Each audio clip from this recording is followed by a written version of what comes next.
The crisp, cream-colored envelope sat on my kitchen counter, a stark contrast to the usual bills and junk mail that littered the space. It felt heavy, substantial, almost echoing the weight of the occasion it heralded. My daughter, Sarah's wedding. I picked it up, tracing the elegant calligraphy of her name. A pang, a familiar mix of pride and apprehension twisted in my gut. Sarah was my youngest, the one who always seemed to glide through life with an effortless grace I admired, yet never quite understood. From a young age, she'd gravitated towards things I couldn't always provide or fully appreciate. Ballet lessons, equestrian camps, prestigious universities. Her mother, Linda, my ex-wife, had always been better at nurturing that side of her, a side that felt, to me, like a foreign language I was perpetually trying to learn. I live in a small two-bedroom house in a quiet working-class suburb of Cleveland, Ohio. It's a comfortable place, filled with the scent of sawdust from my carpentry projects and the occasional aroma of burnt toast. My hands are calloused, my nails often stained with paint or wood polish, honest marks of a life spent building and repairing. I'm a carpenter, have been for over 30 years. It's a good, solid profession, one that put food on the table and paid for Sarah's violin lessons, even if it didn't fund a lifestyle of country clubs and designer clothes. The invitation itself was a masterpiece of understated elegance. Thick cardstock, embossed lettering, a delicate floral motif. It listed a venue I'd only ever seen in glossy magazines, a historic estate on the outskirts of Boston, where Sarah and her fiancé, Michael, now lived. Michael, a young investment banker from a prominent East Coast family, was everything I wasn't. Polished, impeccably dressed, fluent in the language of finance and high society. He was a good kid, though, always respectful towards me, even if I sometimes felt like a relic from another era when we spoke. I opened the invitation, the rustle of paper, a soft sound in the quiet kitchen. The details confirmed my suspicions. Black tie optional, a cocktail hour followed by a seated dinner, dancing. My mind immediately went to my wardrobe. My best suit, a charcoal grey one I'd bought for Linda's sister's funeral 5 years ago, was perfectly respectable, but black tie optional felt like a code for something more, something classier. A wave of unease washed over me. This wasn't just a wedding, it was an event, a declaration of Sarah's new life, a life that felt miles away from mine. I pictured the guests, Michael's family and their affluent friends, Sarah's sophisticated colleagues from her marketing firm, Linda and her husband, Robert, always impeccably turned out. And then there was me. I picked up my phone, my thumb hovering over Sarah's contact. I wanted to call, to congratulate her again, to express my excitement. But another part of me hesitated. I imagined the conversation. "Dad, what are you going to wear?" Followed by an awkward silence, and then perhaps a suggestion gently offered that I might want to update my look. It wasn't that Sarah was malicious, not at all. She just had a different idea of what was appropriate, what was expected. Linda and I had divorced when Sarah was in middle school. It was amicable enough, or as amicable as divorces get. We just grew apart, our paths diverging slowly but surely. Linda found her niche in upscale real estate, married Robert, a kind but somewhat stiff corporate lawyer, and embraced a world of social engagements and exclusive clubs. I stayed put, in my house, in my workshop, with my tools and my simple routines. We both loved Sarah fiercely, but our approaches to parenting her were vastly different. Linda focused on opportunity, exposure, refinement. I focused on stability, hard work, and the quiet joy of creating something with your hands. The next few weeks were a blur of preparations, not just for the trip to Boston, but for my internal battle with anxiety. I bought a new tie, a subtle silk one, hoping it would elevate my old suit. I even considered getting a new suit, but the cost, coupled with the feeling that it would be an expensive costume I'd wear once, deterred me. I tried to convince myself that my presence, my love for Sarah, was what mattered, not the label on my jacket. I practiced my speech in front of the bathroom mirror, a simple, heartfelt toast I'd written about how proud I was of her, how much I loved her. My voice sounded gruff, a little rough around the edges, but genuine. I imagined the faces of the guests, some smiling politely, others perhaps exchanging knowing glances. A week before the wedding, Sarah called. Her voice was bright, full of excited energy. "Dad, are you all set for Boston? The hotel's booked, right?" "Everything's good, honey. Just finishing up a project here." I tried to keep my tone light, but the old familiar nervousness fluttered in my chest. "Great. Listen, I was just thinking about the rehearsal dinner on Friday night. It's a bit more casual, just family and close friends at this lovely little Italian place. But the wedding itself, it's going to be quite formal. Michael's family is very traditional, you know." Here it came. I braced myself. "Yeah, I figured. I've got my suit, the charcoal one." "That's clean, pressed." There was a slight pause on the other end, just long enough for my imagination to fill it with Sarah's polite frown. "Oh, that's good, Dad. But you know, black tie optional really means black tie for this crowd. Michael's father will be in a tuxedo, probably all his uncles too. It's just the expectation." My grip tightened on the phone. "I understand, Sarah. I'll make sure I look presentable." "It's not about being presentable, Dad," she said, her voice softening, but with an underlying firmness. "It's about fitting in. It's about not standing out, you know? This is a really important day for Michael and his family, and for me. I just want everything to be perfect. I want you to be comfortable, and I want you to feel classy enough." The words hung in the air, heavy and blunt, despite her gentle delivery. Classy enough. It wasn't a question. It was a judgment. A quiet, undeniable judgment on me, on my life, on everything I represented. My old suit, my calloused hands, my simple life. They weren't classy enough for her perfect wedding. I didn't argue. What was there to say? To defend my life choices? To explain that my idea of class had more to do with integrity and hard work than with expensive fabrics and social graces? It felt futile. The chasm between us, the one I'd always vaguely sensed, suddenly felt vast and unbridgeable. "I understand, Sarah," I repeated, my voice flat. "Don't worry about it, I'll handle it. Thanks, Dad, I love you." "Love you too, honey." I hung up the phone, the words still echoing in my mind. Classy enough. It wasn't the first time I'd felt this way around Sarah, this nagging sense of inadequacy, but it was the first time it had been said so directly, albeit delicately. It wasn't an attack, but it felt like one. A quiet, almost imperceptible jab that went straight to the heart of my insecurities. I walked over to the kitchen window, looking out at the familiar, unassuming street. A neighbor was mowing his lawn. A dog barked in the distance. This was my world, and in her world, for her most important day, I wasn't classy enough. A strange calm settled over me then, a quiet resolve. I wouldn't fight. I wouldn't argue. I wouldn't try to explain myself. I would simply act. But how? The wedding was just days away. The thought of finding a last-minute tuxedo, an expensive garment I'd never wear again, felt like a concession I wasn't willing to make, a surrender to a standard that wasn't mine. As the sun began to set, casting long shadows across my living room, an idea, a difficult and painful one, began to form in my mind. It was a drastic thought, born of hurt and a quiet pride, but it felt in that moment like the only way to truly handle it on my own terms. The image of Sarah, radiant and happy, floated before my eyes. All I ever wanted was for her to be happy. And if my presence, in my own skin, in my own clothes, would somehow diminish that happiness, then perhaps my presence wasn't what she truly needed. It was a bitter pill to swallow, but I felt it was the truth. I spent the rest of the evening in my workshop, the scent of fresh-cut pine a familiar comfort. I worked on a small rocking horse for my nephew, sanding the smooth curves, lost in the rhythmic motion. But even the familiar hum of my tools couldn't entirely drown out the unsettling echo of Sarah's words, or the plan that was slowly solidifying in my mind. The trip to Boston was booked. The hotel reservation was made. My suit was ready.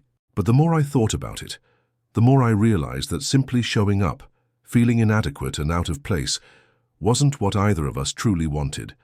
And if I wasn't classy enough for her wedding, then perhaps it was better if I wasn't there at all. This was going to be harder than any carpentry project I'd ever undertaken, and the biggest challenge wouldn't be building something new, but dismantling an old expectation, a father's unwavering desire to be there for his daughter. I paused my work, looking at the small, unfinished rocking horse. It was a simple, honest piece made with care and love, just like me. And if that wasn't enough, then so be it. The decision, once made, settled over me with a quiet, heavy finality.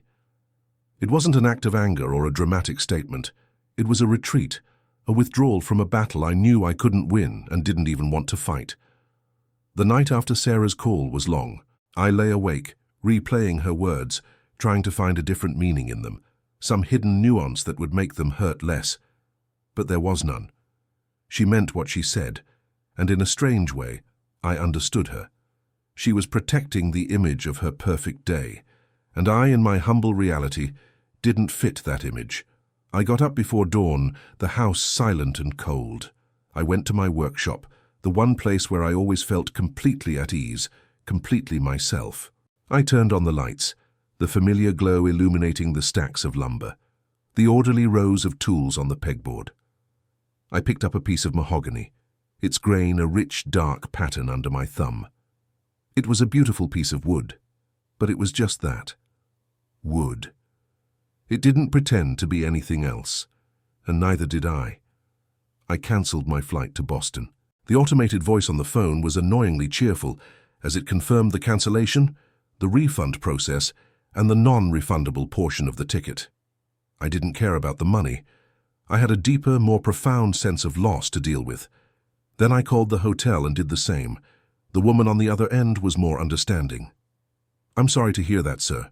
I hope everything is all right." "Everything's fine," I lied. "Just a change of plans." I didn't tell anyone. Not Linda, not my other daughter, Maria, who lived a few states away and was coming to the wedding. I didn't want to cause a fuss. I didn't want the drama of a family intervention. My ex-wife would probably try to convince me to go, to buy a tuxedo, to just suck it up for Sarah's sake. Maria would be confused, maybe hurt, and I didn't want to explain the full, ugly truth to her. I knew she'd be on my side, and that would only make things messier. This was something I needed to handle on my own. The day before I was supposed to leave, a strange calm settled over me. I went about my routine as usual. I ate breakfast, went to the hardware store for supplies, and spent the afternoon in my workshop, working on a custom bookshelf for a client. The rhythmic whir of the saw and the satisfying rasp of sandpaper against wood were a balm to my soul. I was doing what I did best, what I had always done, and there was no pretense here. Just me, my hands, and a piece of wood waiting to be transformed.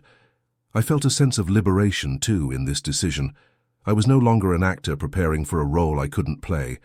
I wasn't a guest who would spend the evening feeling like a fraud, a man in a borrowed suit, constantly worrying if his hands looked too rough or if his accent was too Midwestern for the East Coast elite. I was just me, a carpenter, a father who loved his daughter enough to stay away, so she could have the perfect day she so desperately wanted. That night, my phone buzzed with texts from Sarah. "Just wanted to make sure you packed your suit, Dad. So excited to see you tomorrow. Can't believe it's finally here. Love you." My thumb hovered over the reply button. I wanted to tell her. I wanted to explain. But the words felt hollow and inadequate. How do you tell your child that you're not coming to her wedding because you're not good enough for it? No, that was the wrong way to phrase it, because she felt I wasn't good enough. The thought was too painful. I decided not to respond. Silence was the kindest option, the one that would cause the least amount of immediate pain. She would find out soon enough. And then I would have to face the music. But not yet. Not tonight. The next morning, the day of the rehearsal dinner, the sun rose over a grey, overcast sky. It felt appropriate. I had a client meeting, a small consultation about a new kitchen island. It was mundane, normal, and a welcome distraction. I put on my work clothes, a worn pair of jeans and a flannel shirt, and drove to the client's house. I was on time, professional, and I knew what I was talking about. This was my element. No fancy suits or awkward small talk required. Just a blueprint, a tape measure, and a shared vision. As I drove back home in the late afternoon, my phone rang.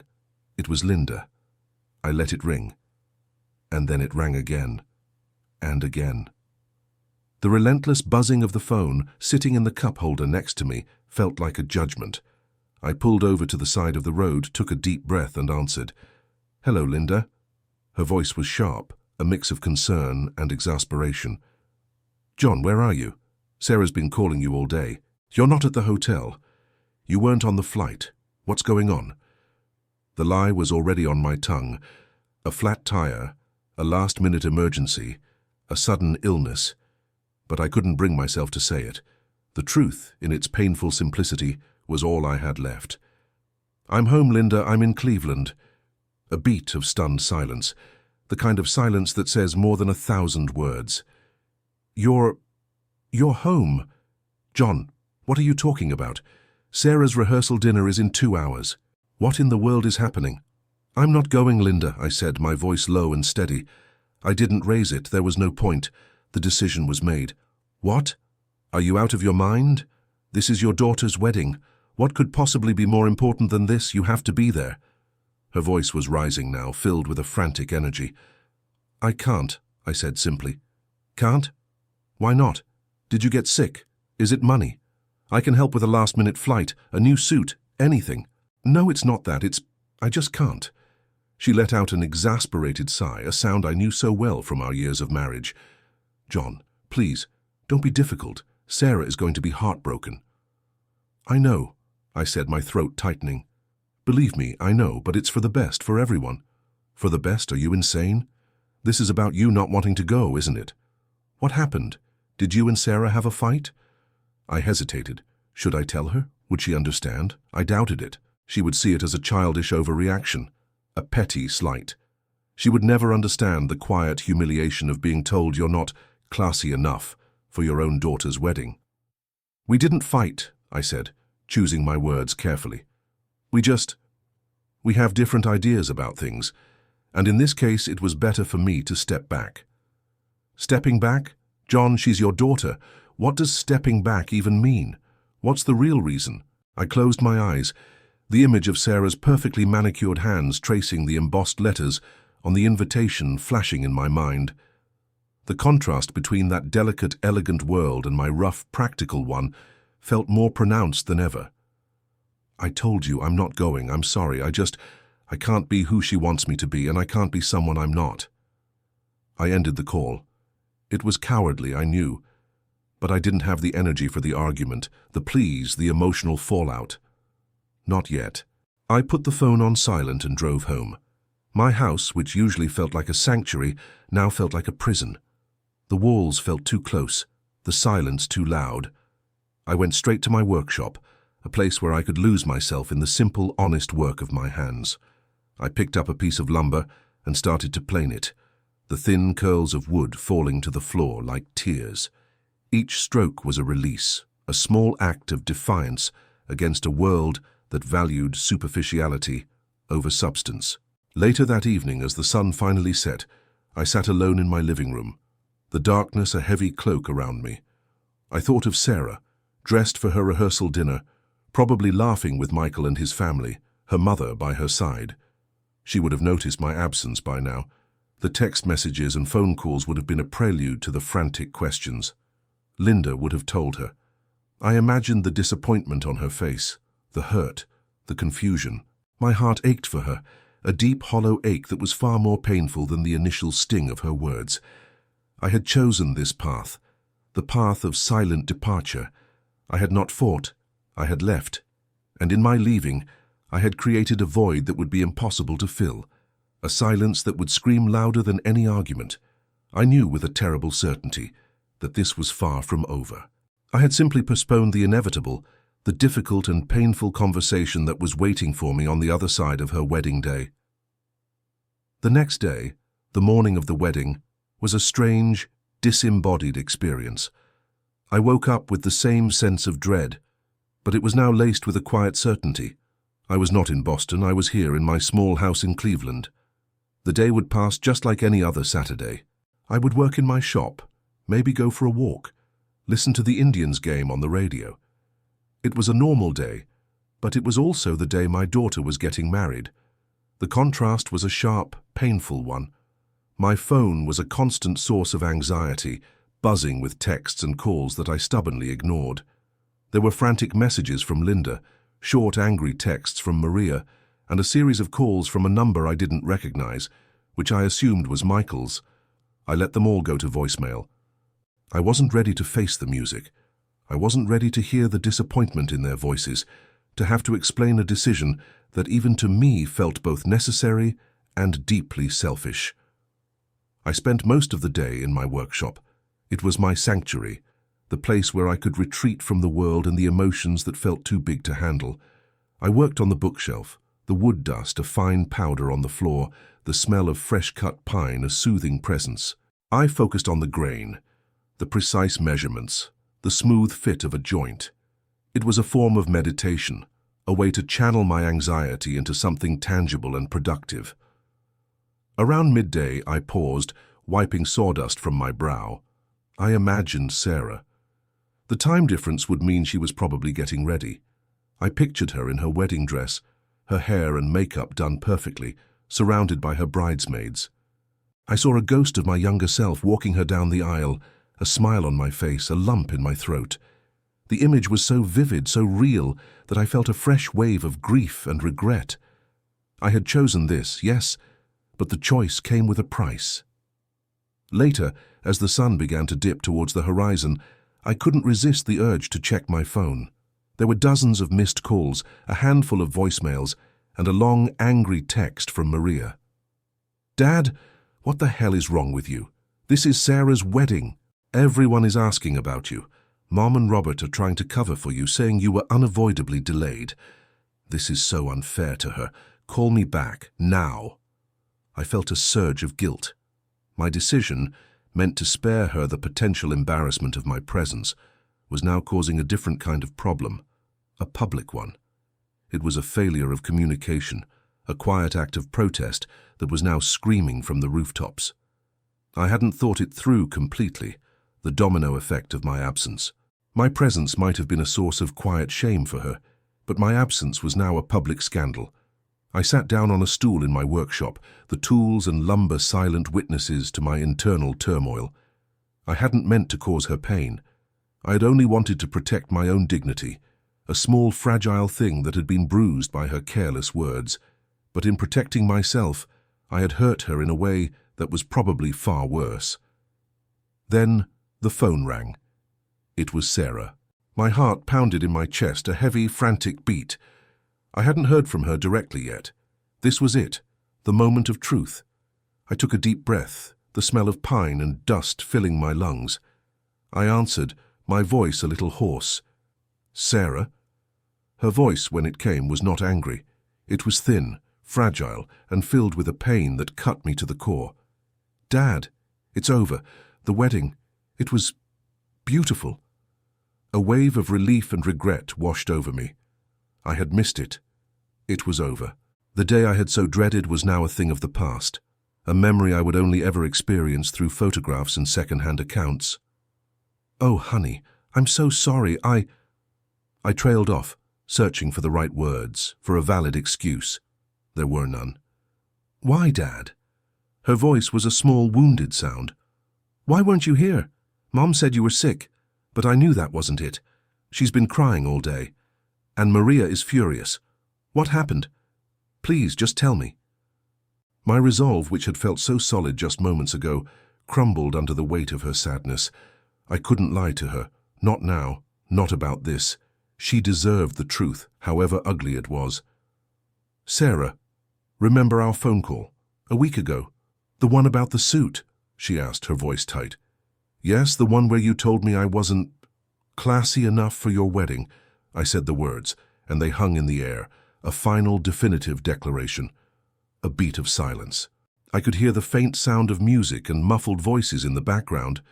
She was still at the reception, perhaps hiding in a quiet corner to make this call. "Dad, I didn't mean it like that. I was just nervous. About everything. About Michael's family, about things being perfect. I didn't want you to feel out of place. But I was already feeling out of place, Sarah. You just gave a name to it. You put a label on my life, on me. And you said it wasn't good enough. For you. For your new life. My voice cracked on the last word. The emotional dam I had been holding back for days finally broke. That's not what I said. You're twisting my words, she exclaimed, her voice finally tinged with anger. I just wanted you to look your best, to feel confident. My best isn't a tuxedo I'd wear once, I countered, my voice rising. My best is what I am, and what I am wasn't good enough for your perfect day. I figured it was better for you if I just stayed away, so you wouldn't have to be embarrassed by me. The line was quiet again, the silence a heavy, suffocating thing. I could hear her ragged breathing on the other end. I can't believe you did this, she said, her voice now a whisper, filled with a raw, disbelieving pain. My own father. You missed my wedding, Dad. And you think it's because of a suit? A stupid suit? It wasn't about the suit, Sarah. It was about what the suit represented. It was about me, about who I am, and about who you've become. We're in two different worlds now, honey, and I just don't fit in yours anymore. You could have just told me, she cried, the tears now audible in her voice. You could have talked to me. You could have been a man and faced it instead of running away. Do you know how humiliating it was to have to tell everyone you weren't here? Do you know what it was like to stand there and get married without you? To have Michael's dad walk me down the aisle? The last sentence hit me like a physical blow. Michael's dad. He had walked her down the aisle. My place, the one I had always imagined, had been taken by a stranger. The pain was so sharp, so overwhelming, that I had to close my eyes. It wasn't about the suit. It wasn't about the class. It was about her and me and the unbridgeable gap between us. I'm sorry, Sarah, I said, the words a hollow ache in my chest. I'm so sorry. Sorry isn't enough, Dad, she sobbed. Not this time. And then the line went dead. The silence that followed was worse than any argument, any accusation. It was the silence of a relationship shattered, a bond broken. I sat there in the dark, the phone heavy in my hand, the ghost of her words a constant, painful presence. I had not fought, I had left. And in my leaving I had hurt my daughter in a way that was likely irreparable. The silence was now louder than ever, filled with the echoes of a missed wedding and the heartbreaking truth of a father who wasn't classy enough. The days that followed were a blur of phone calls and texts that I continued to ignore. Linda left me angry voicemails. Maria's texts became more desperate, a mix of furious frustration and genuine concern. But the person I truly wanted to hear from, the one whose silence was the loudest, was Sarah. After that last call, she hadn't reached out. The silence from her end was a punishment far more severe than any angry word or accusation. It felt like a final, definitive severing. I returned to my life, or what was left of it. I worked on my projects, my hands moving with a practiced but hollow rhythm. The workshop, once my refuge, now felt like a lonely, isolated place. The satisfaction I usually found in turning a rough piece of wood into something beautiful was gone. The wood was just wood. The tools were just tools. And I was just a man who had missed his daughter's wedding. A week later, there was a knock on my door. I wasn't expecting anyone. I opened it to find Linda standing on my porch, her face a mask of weary anger. She was dressed in an elegant business suit, her hair perfectly coiffed. The contrast between her pristine appearance and the disheveled state of my house and my own spirit was sharp and immediate.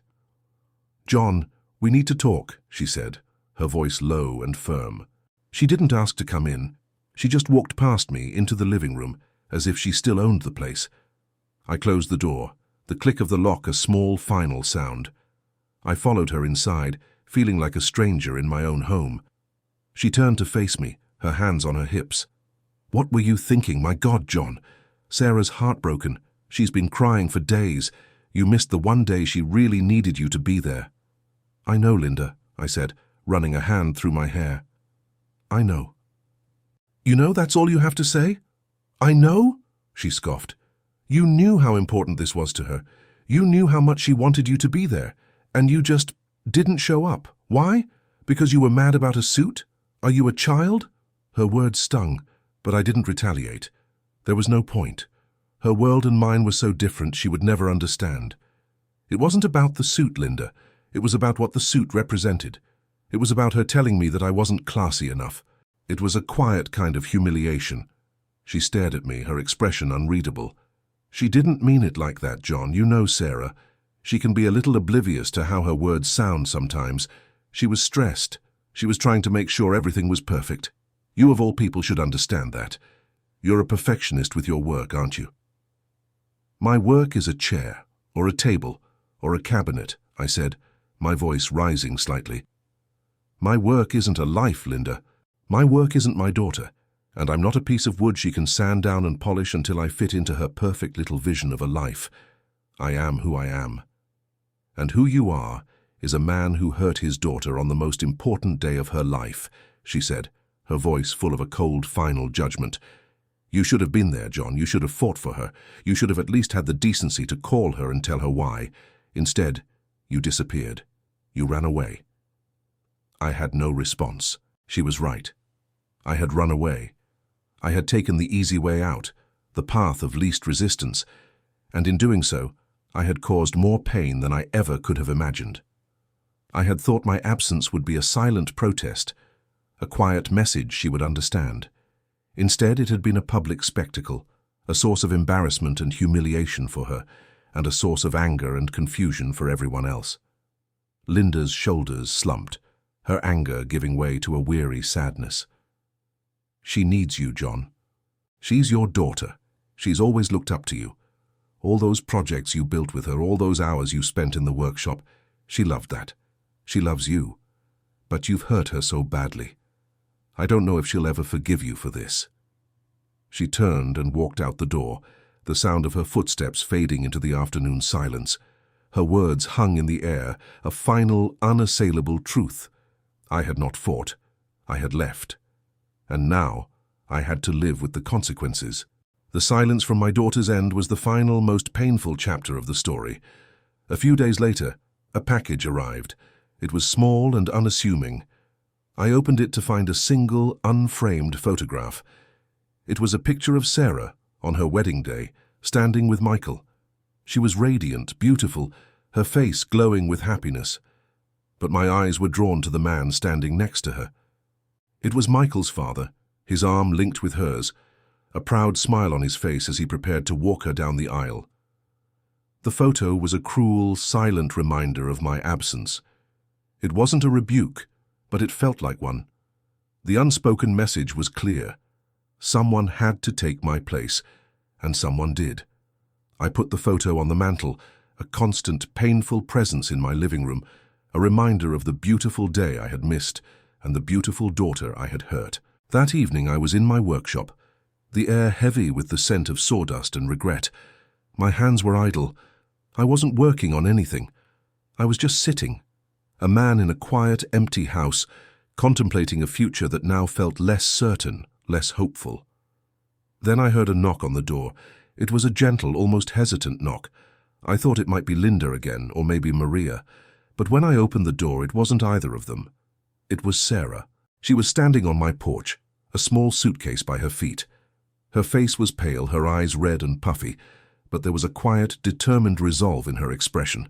The same look she used to get when she was a little girl and had decided to tackle a particularly difficult puzzle or challenge. She was in a simple pair of jeans and a sweater, a far cry from the elegant dresses she had been wearing in Boston. She looked exhausted, but she was here. "Dad," she said, her voice a low, unsteady whisper. Can I come in?" I nodded, my throat too tight for words. I stepped aside and she walked past me, into the quiet, simple home that was not classy enough for her wedding, but was, in this moment, exactly what she needed. She didn't say anything, just stood in the middle of my living room, looking around at the familiar furniture, the handcrafted shelves, the worn armchair. The silence was not angry or resentful. It was a charged, heavy silence, filled with everything that had happened and everything that still needed to be said. She didn't look at me. She just stood there, her hands clasped in front of her, a silent question on her face. And I knew, with a certainty that was both terrifying and relieving, that this was the moment we had to face, the moment where we finally, truly had to talk. She was here. My daughter, the beautiful bride, had left her new life in Boston and returned to my small house in Cleveland, and I knew with a certainty that was both terrifying and relieving that this was not a moment of quiet retreat, but a moment of hard-won confrontation. We were finally going to fight, not with anger but with the quiet, devastating truth, and I knew deep in my heart that this fight would either break us or finally, truly, bring us back together. The air was thick with unspoken words. Sarah stood in my living room, her small suitcase a stark, unsettling symbol of her unannounced arrival. She hadn't come for a quick visit. She had come to stay, at least for a while.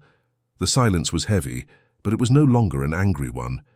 It was a silence of a different kind, one filled with hurt, confusion, and a fragile hope for understanding. "I need to talk to you," she said, her voice barely above a whisper. Her eyes, red-rimmed and tired, finally met mine. There was no anger in them, just a deep, abiding sadness. "I know," I said, my own voice rough with emotion. "Let's sit down."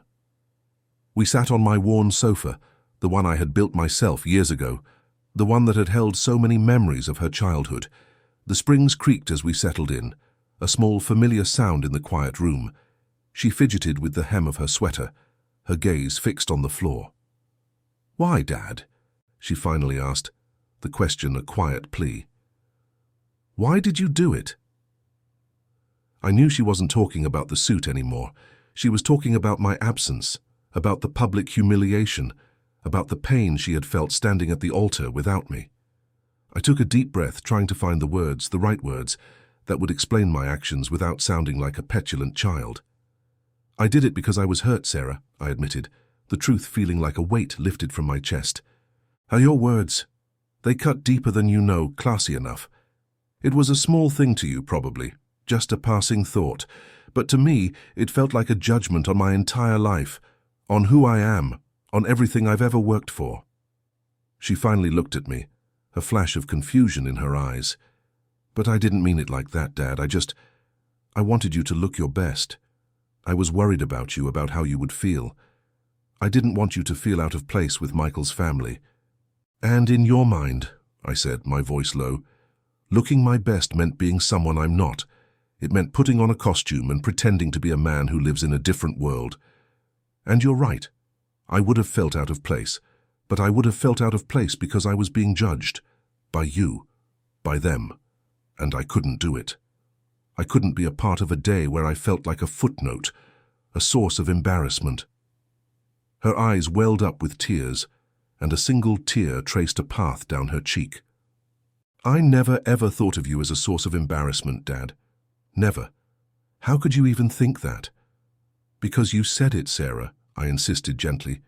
"You said I wasn't classy enough, and it felt like everything you've ever wanted, everything you've ever worked for was in that world, the world of Michael's family, the world of black-tie optional and historic estates. And I, in my flannel shirt and calloused hands, just didn't belong." She began to sob, the sound a small, heart-wrenching thing. "That's not fair, Dad. You're my father. You've always belonged. I don't care about Michael's family. They're nice, but they're just people. And they would have loved you. I told them all about you, about your work, about the furniture you built. They were so excited to meet you."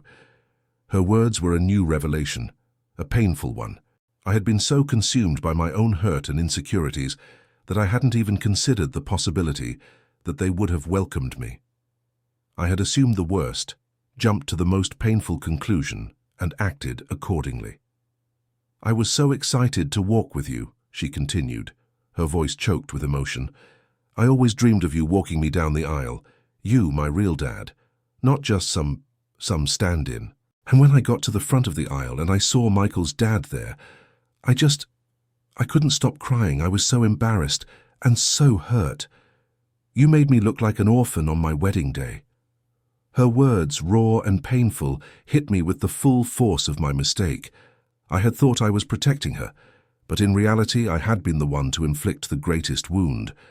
My quiet, dignified protest had turned into a public shaming, a source of immense pain for the one person I never wanted to hurt. I reached out and took her hand.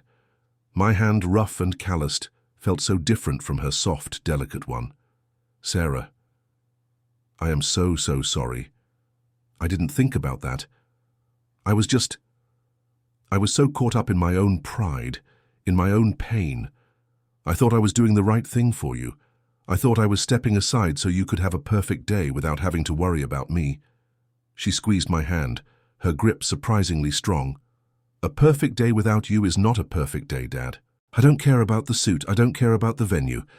I just wanted you there to hold my hand, to tell me you loved me, to give me away. We sat in silence for a long time, just holding hands, the unspoken weight of our shared pain a heavy presence in the room. The initial anger had dissipated, replaced by a deep, heartbreaking understanding. She finally understood my hurt, and I finally understood hers. She pulled her hand away and wiped her eyes with the back of her hand. I left, Dad. I left Michael. He's a good man, but he doesn't understand. He just kept saying you were being dramatic, that you were overreacting. And a part of me, a small part, agreed with him. But another part, the bigger part, the one that still feels like your little girl, knew that it was more than that. I knew that something was wrong and I needed to come home. I needed to talk to you. I needed to understand. The revelation stunned me. She had left her brand new husband, the man she had just married, to come and confront me. The love she had for me, the bond we shared, was stronger than I had ever dared to imagine. It was stronger than the black tie optional dresses, stronger than the historic estate, stronger than her new life in Boston. I'm here, I said, my voice thick with emotion. I'm here now, and I'm not going anywhere. Good, she said, a small, weak smile gracing her lips. Because I'm not leaving until we fix this. The first crack had appeared. The wall of silence and resentment that had stood between us for days had finally crumbled. The confrontation hadn't been angry or accusatory. It had been raw, honest, and filled with a pain that was a shared experience. We had both been hurt, both been wrong, and both had a role to play in the difficult path to forgiveness. The easy part was over.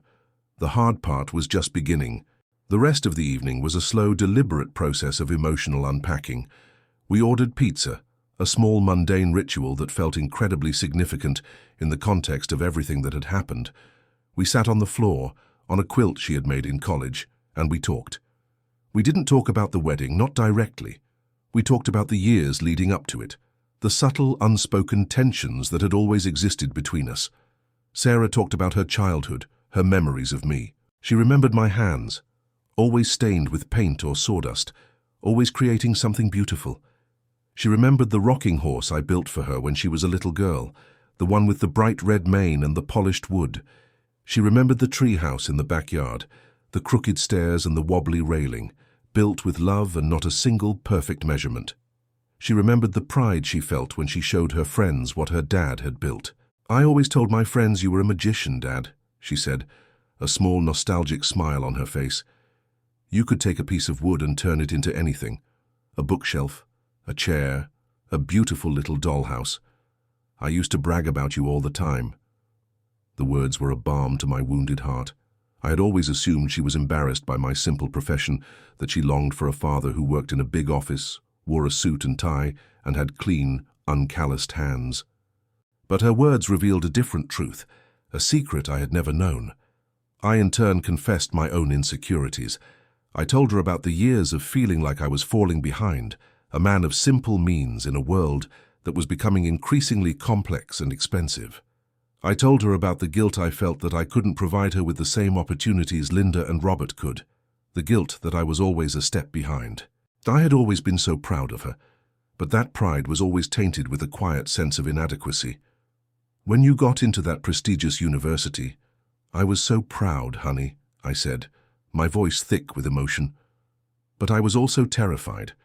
I was afraid I wouldn't be able to pay for it. I worked 2 jobs, you know, just to make sure you wouldn't have to take out too many student loans. I never told you that. She looked at me, her eyes wide with a new understanding. Dad, you paid for my tuition for my first 2 years. I know that. I saw the bank statements. I always thought that was just what you were doing. I didn't know you were working extra jobs for me. "I did it for you, Sarah," I said, a tear finally escaping my eye. "I would have done anything for you. But I always felt like you were leaving me behind, that you were going to a world where my kind of love, my kind of life, just wasn't enough." "But it was, Dad," she said, her voice a quiet, firm conviction. "It was always enough.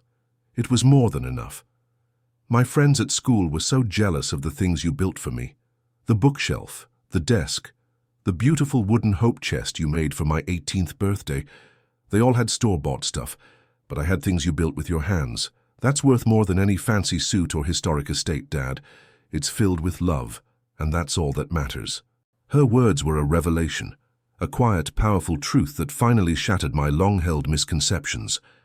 The class she had been chasing, the life she was building, wasn't a rejection of mine. It was a testament to it. My love, my hard work, my simple, honest life. They were the foundation of her success, not a source of shame. We talked until the early hours of the morning, the pizza long gone, the quilt a comforting presence around us. We talked about her relationship with Michael, about the pressure she felt to live up to the expectations of his family, about her own insecurities about her career and her new life in Boston. She confessed that she had been trying so hard to be the perfect bride, the perfect future wife, that she had lost sight of who she truly was.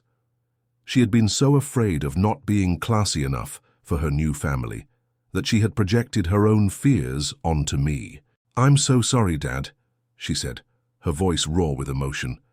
"I was so worried about not fitting in with them that I didn't even think about what I was doing to you. You were just a mirror for all my own anxieties, and I hated myself for it.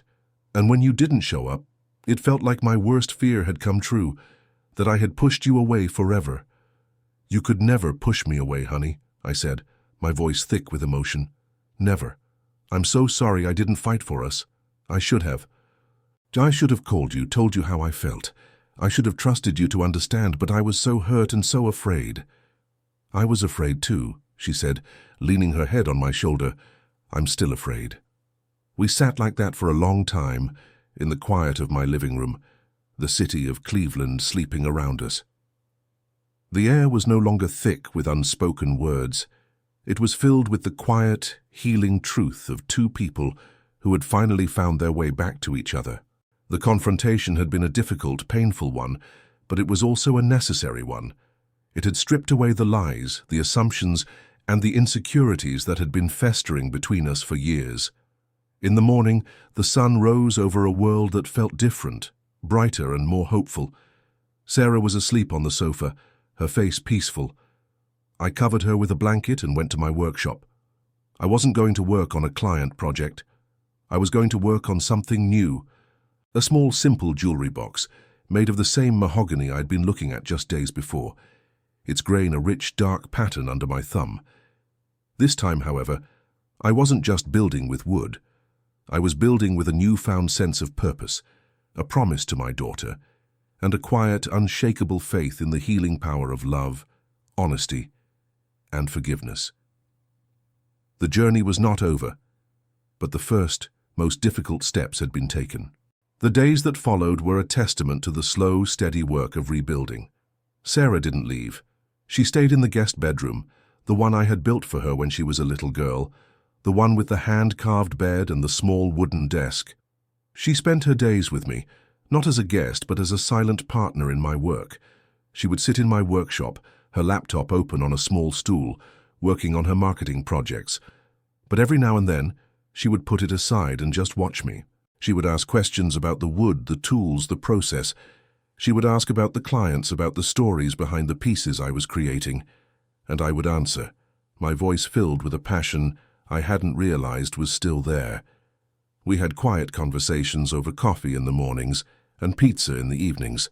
We talked about her marriage to Michael, about the pressure she felt to be the perfect corporate wife, about her own anxieties about her career. The more she talked, the more I realized that her world, the one I had so mistakenly idealized, was just as complicated and fraught with insecurity as mine. She was just as human, just as flawed, and just as lost as I had been. One afternoon, as I was sanding the jewelry box I was making for her, she came and sat beside me, her own hands idle in her lap. "You know, Dad," she said, her voice soft, "I've been thinking. I don't think I want to be in Boston anymore. Michael's great, but I don't know if that's my life. The parties, the galas, the constant pressure to be someone I'm not. I miss this. I miss you. I miss home." Her words were a shock, a quiet, unexpected declaration that shook me to my core. She had left her brand new life, her new husband, and her successful career to come and find something she felt was missing.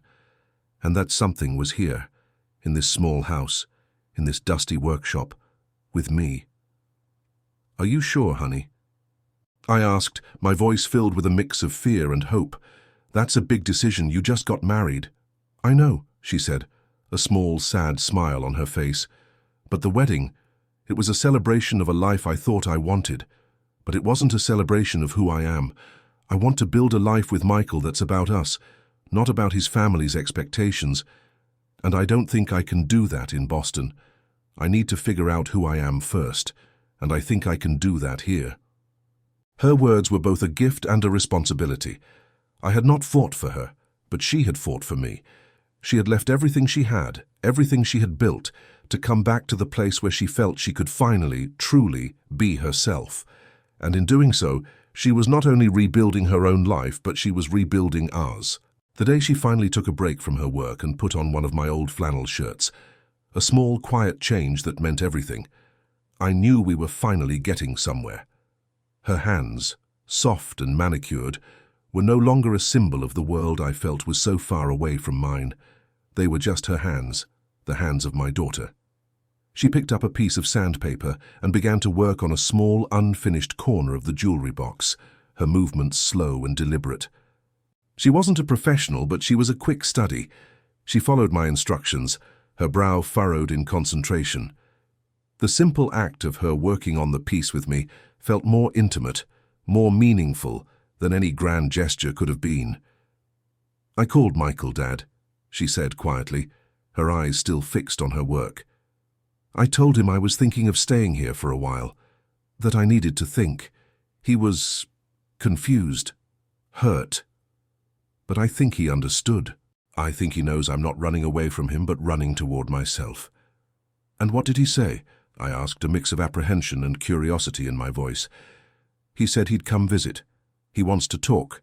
He wants to understand. And he wants to meet the man who builds things with his hands." Her words were a surprise, a small, unexpected victory. The world I had so feared, the world of black tie, optional, and historic estates, was no longer a threat. It was an opportunity. An opportunity for a different kind of conversation, a different kind of understanding. The next few days we continued to work on the jewelry box together. We didn't talk about the wedding, not directly, but every polished curve, every smooth joint, every meticulously sanded edge was a quiet, unspoken act of apology and forgiveness. The jewelry box was a new kind of wedding gift, one that was not about class or status, but about love, truth, and the quiet, steady work of two people finding their way back to each other. One evening, as we were finishing up, I picked up the small, unfinished piece and looked at it. It was beautiful, but it was also imperfect. A small knot in the wood, a slightly uneven curve, a tiny scratch I had missed. It was a perfect reflection of us, flawed, but beautiful. "It's not perfect," I said, my voice filled with a quiet sense of peace, "but it's ours." "It's perfect, Dad," she said, her voice filled with a raw, unshakable love. "It's perfect because we built it together." Her words were a final, healing balm to my soul. I had not fought. I had left. But in my leaving she had come back, and in her coming back she had given me something more precious than any perfect day or any elegant suit. She had given me a chance to rebuild, not just a relationship, but a new kind of life, one that was honest, authentic, and built with our own two hands. The day Michael was scheduled to arrive was a nervous one. Sarah was a whirlwind of anxiety and anticipation, cleaning the house, rearranging furniture, and preparing a meal that was far more elaborate than our usual pizza and sandwiches. I watched her, a mix of pride and apprehension in my heart. She wasn't just preparing a meal, she was preparing for a new kind of conversation, one that would either solidify her new path or send her back to a life she no longer wanted. I was in my workshop, the scent of sawdust and fresh-cut wood a comforting presence. I was working on a small wooden stool for her, a simple, solid piece that would be a new addition to the workshop. It was a tangible expression of a silent promise that I would always be here, that this was a place she could always return to. The doorbell rang at precisely 5 p.m., and I heard the sound of footsteps in the living room. I stayed put, my hands still busy with the wood. I wanted to give them a moment alone, a chance to talk, to find their footing. I heard the low murmur of their voices, the rustle of a jacket, the quiet intimacy of a conversation I was not privy to.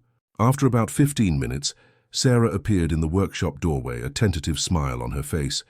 "Dad," she said, "Michael's here." I wiped my hands on my jeans and stood up, my heart pounding in my chest. I had met Michael before, of course, but this was different. He was no longer just my daughter's fiancé. He was her husband, the man whose father had walked her down the aisle in my place. The unspoken history between us was a heavy presence in the room. Michael walked in, his face a mixture of a polite smile and a genuine curiosity. He was dressed in a simple pair of jeans and a polo shirt, a far cry from the impeccable suits I had seen him in before. He looked younger, less intimidating, more human. He held out his hand, his grip firm and respectful. "John," he said, "it's good to see you."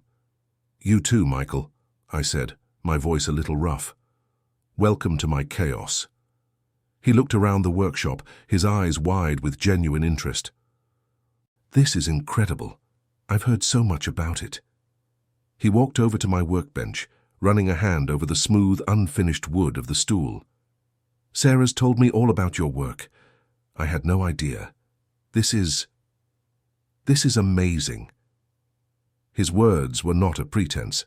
I could hear the genuine admiration in his voice. He wasn't just being polite, he was truly impressed.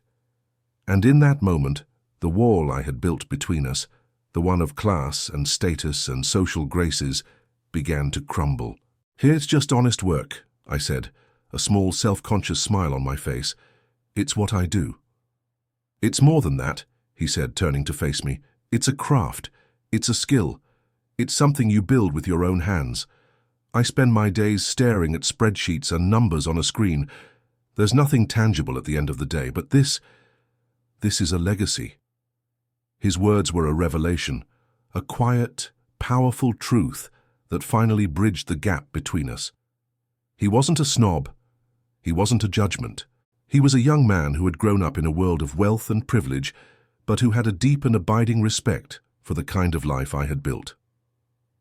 We spent the next hour in the workshop, Sarah, a quiet, happy presence beside us, as I showed Michael my tools, explained the process of choosing the right wood, and talked about the projects I was most proud of.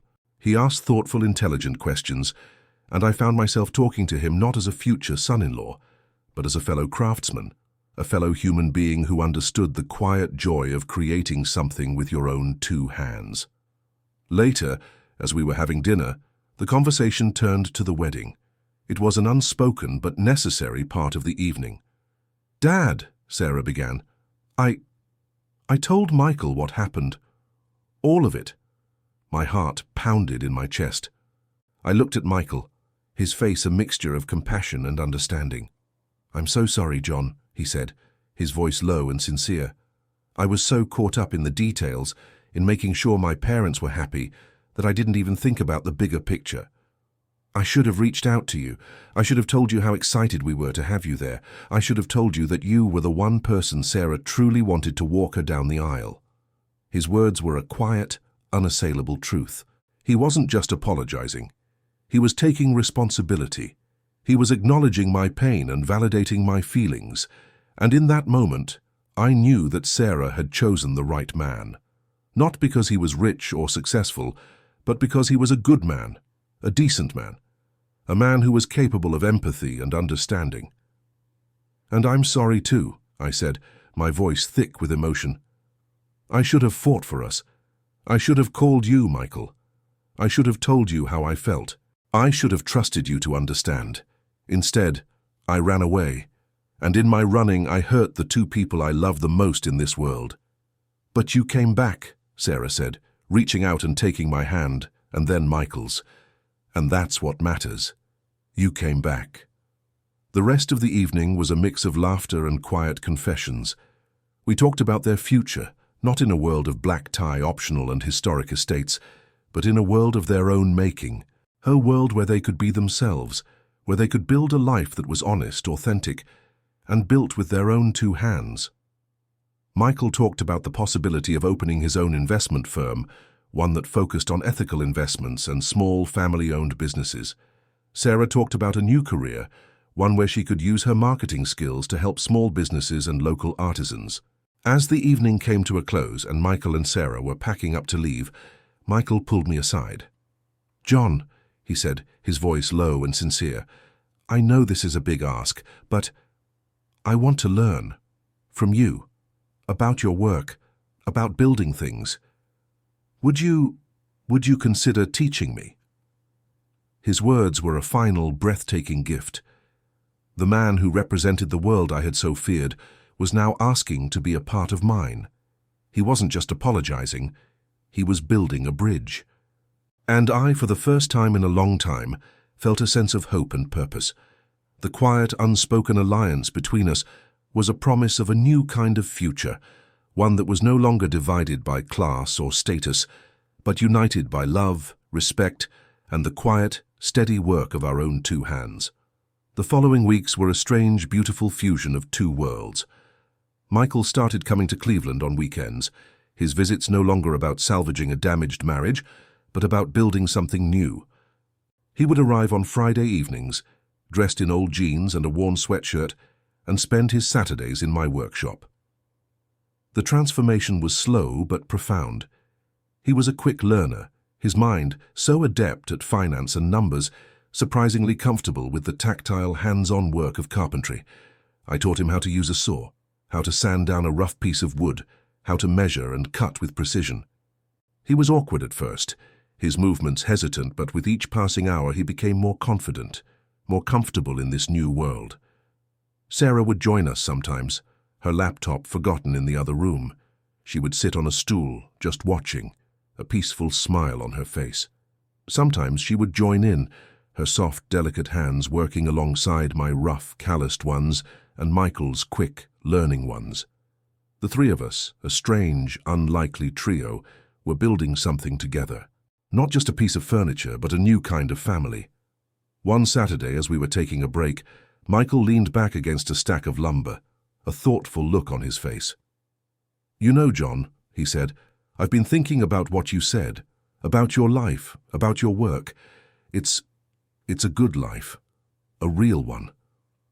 I've spent my whole life chasing numbers and titles, and I'm not sure if it's what I want anymore." His words were a quiet, startling confession.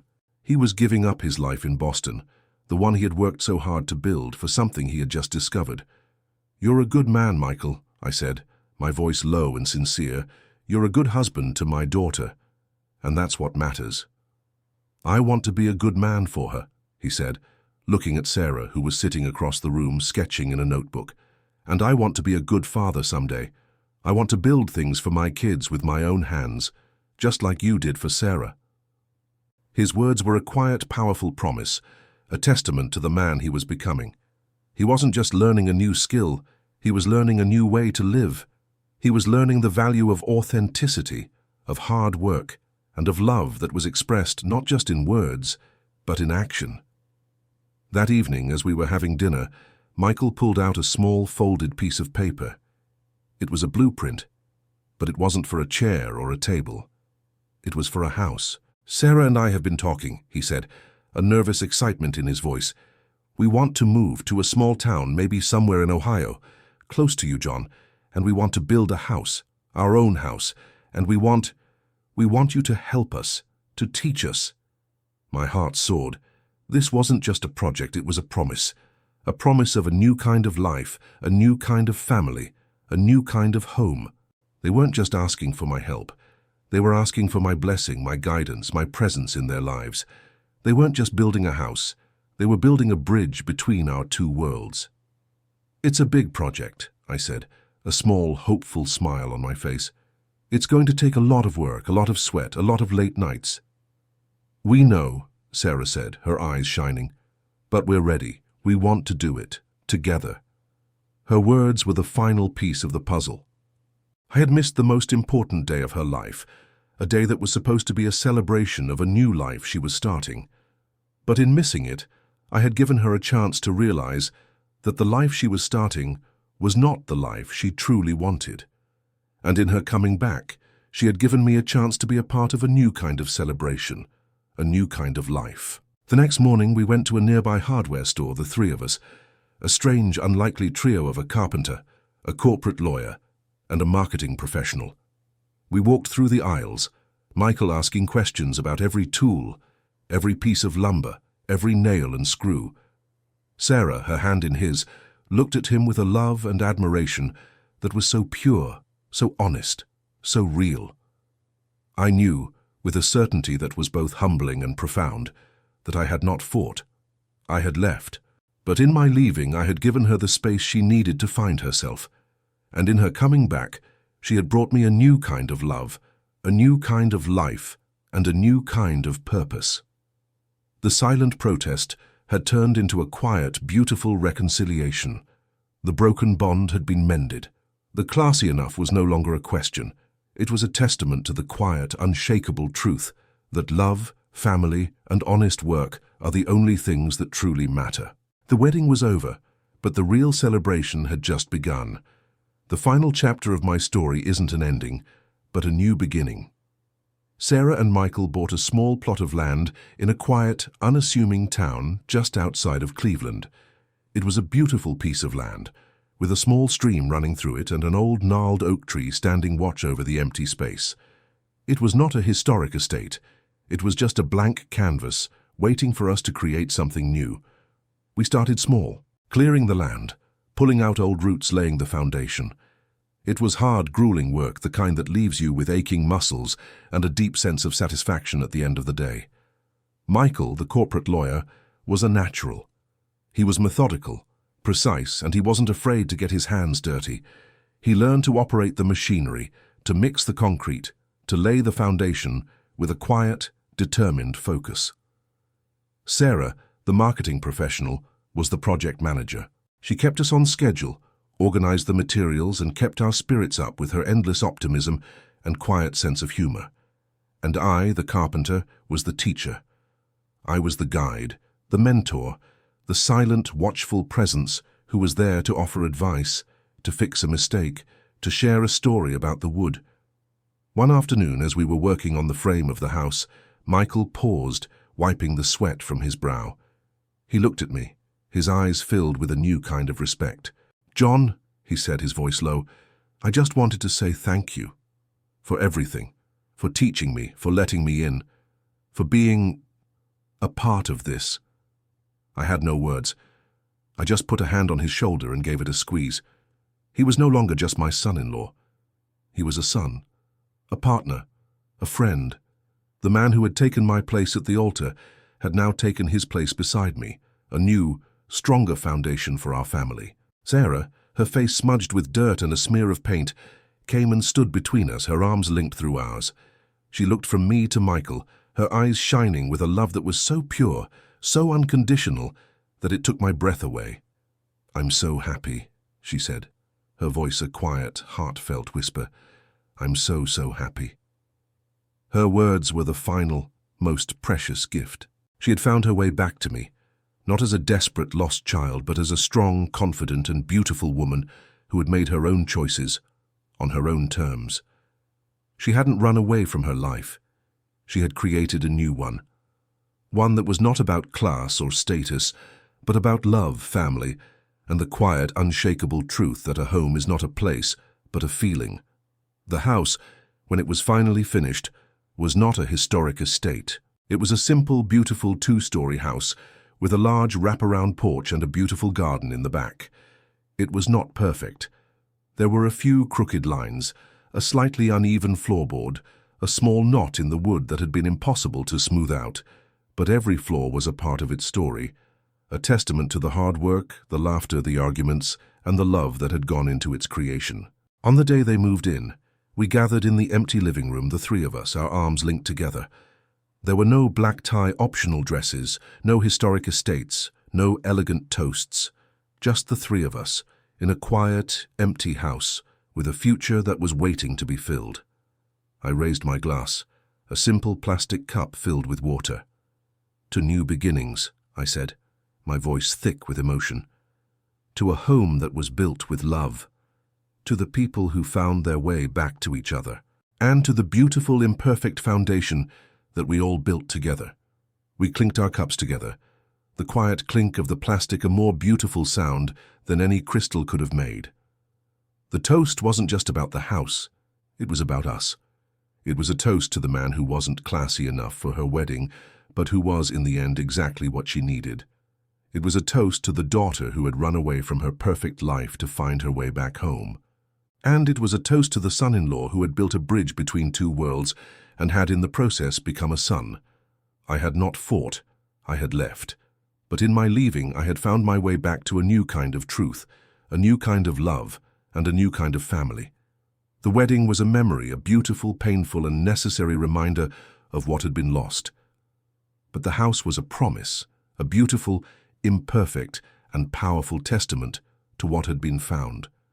It was the place where the love, the honesty, and the forgiveness would finally, truly be at home.